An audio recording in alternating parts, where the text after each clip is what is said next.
नमस्कार दोस्तों, फिल्मी वार्तालाप में आपका स्वागत है।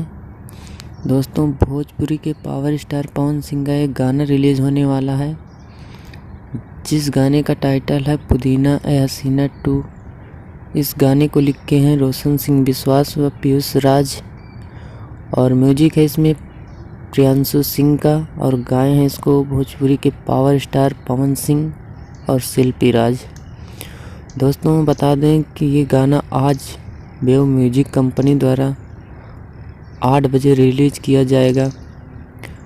और इसमें वीडियो की बात करें तो वीडियो में आपको पवन सिंह, रवि पंडित और स्वीटी सुपारी देखने को मिलेंगे। वीडियो बहुत लाजवाब होने वाला है गाना, और कॉमेडियन से भरपूर। तो दोस्तों, एक बार ज़रूर सुनिएगा, गाना बहुत शानदार है। और जानकारी अच्छी लगी हो तो चैनल को सब्सक्राइब कर लें, बेल आइकन का घंटी ज़रूर दबा दें, और वीडियो को लाइक कर दें वीडियो अच्छी लगी हो तो।